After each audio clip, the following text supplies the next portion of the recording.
Bismillahirrohmanirrohim. Assalamualaikum warahmatullahi wabarakatuh. Alhamdulillah wassalatu ala nabiyil ummiyu amma ba'du. Kaifahalukum anak-anak ibu yang solih dan solihah. Semoga kita semua selalu dalam keadaan sehat dan selalu diberkahi oleh Allah Subhanahu wa Ta'ala. Amin. Sebelum mulai pembelajaran, jangan lupa ya untuk berdoa terlebih dahulu. Hari ini kita akan belajar tematik tema 1, subtema 2, muatan pelajaran, ilmu pengetahuan alam.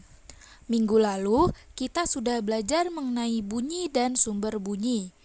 Nah, hari ini materi yang akan kita pelajari yaitu tentang indera pendengaran. Simak videonya hingga akhir ya, dan jangan lupa absen di kolom komentar.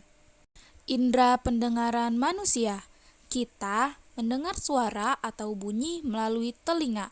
Telinga merupakan salah satu panca indera. Fungsi telinga yang pertama sebagai alat pendengaran, yang kedua sebagai alat keseimbangan tubuh. Telinga terbagi menjadi 3 bagian, yaitu telinga bagian luar, telinga bagian tengah, dan telinga bagian dalam. Telinga bagian luar terdiri dari daun telinga, lubang telinga, dan liang telinga atau saluran pendengaran. Daun telinga tersusun dari tulang rawan. Daun telinga berfungsi menangkap getaran bunyi. Lubang telinga terletak di pangkal daun telinga. Lubang telinga berfungsi sebagai tempat masuknya bunyi ke dalam telinga. Liang telinga atau saluran pendengaran berfungsi meneruskan bunyi ke telinga tengah. Pada liang telinga terdapat rambut halus yang berfungsi menghalangi debu dan air yang masuk ke telinga. Selanjutnya, telinga bagian tengah. Yang pertama ada gendang telinga atau membran timpani, berupa selapu tipis yang peka terhadap bunyi. Gendang telinga akan bergetar saat menerima gelombang bunyi. Gendang telinga berfungsi menerima getaran bunyi dari daun telinga dan meneruskannya ke tulang-tulang pendengaran. Yang kedua, tulang pendengaran. Tulang pendengaran terdiri dari tulang martil, tulang landasan, dan tulang sanggurdi. Tulang pendengaran berfungsi meneruskan getaran bunyi ke koklea atau rumah siput. Selanjutnya, telinga bagian dalam. Yang pertama, saluran setengah lingkaran, berfungsi membantu mempertahankan keseimbangan tubuh. Yang kedua, saluran eustasius, berfungsi menghubungkan ruang telinga tengah dan faring. Faring adalah bagian yang menghubungkan mulut dengan kerongkongan. Yang ketiga, koklea, berfungsi menerima dan meneruskan getaran bunyi ke saraf pendengaran. Koklea bisa disebut juga dengan rumah siput karena bentuknya seperti siput.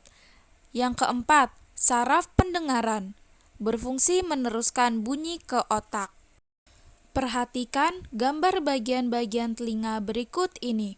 Pada telinga luar, kita lihat ada daun telinga, lubang telinga, dan liang telinga.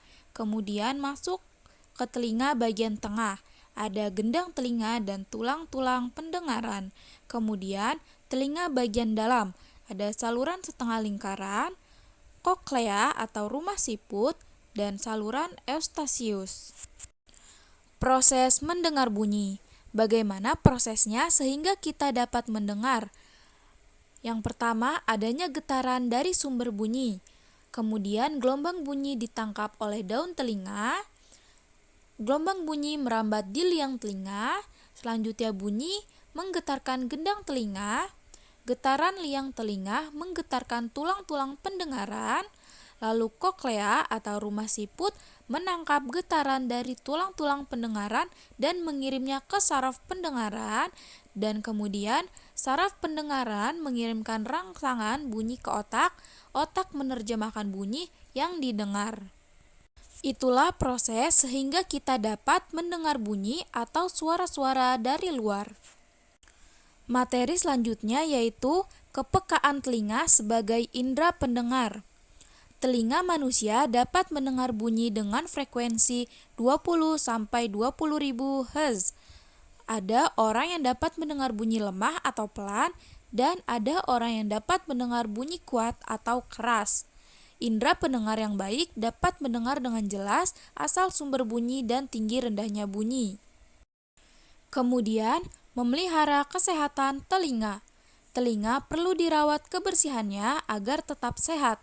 Cara merawat telinga yaitu bersihkan telinga bagian luar secara teratur menggunakan kapas yang bersih. Jangan mengorek-ngorek telinga karena dapat mendorong kotoran lebih dalam dan kotoran akan semakin menumpuk. Kotoran yang menumpuk dapat mengganggu pendengaran, mengakibatkan robeknya selaput gendang telinga. Jika kotoran telinga banyak, pergilah ke dokter THT untuk dibersihkan. Jika ada suara memekakan telinga, segera tutup kedua lubang telinga agar gendang telinga tidak rusak. Nah, itulah merupakan cara merawat telinga. Baik anak-anak, cukup sekian yang dapat Ibu sampaikan. Semoga apa yang Ibu sampaikan dapat kalian pahami.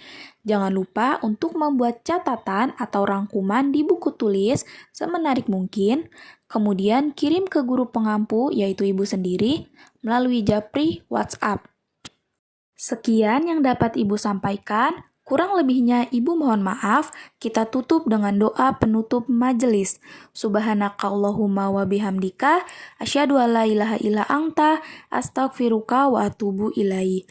Wassalamualaikum warahmatullahi wabarakatuh.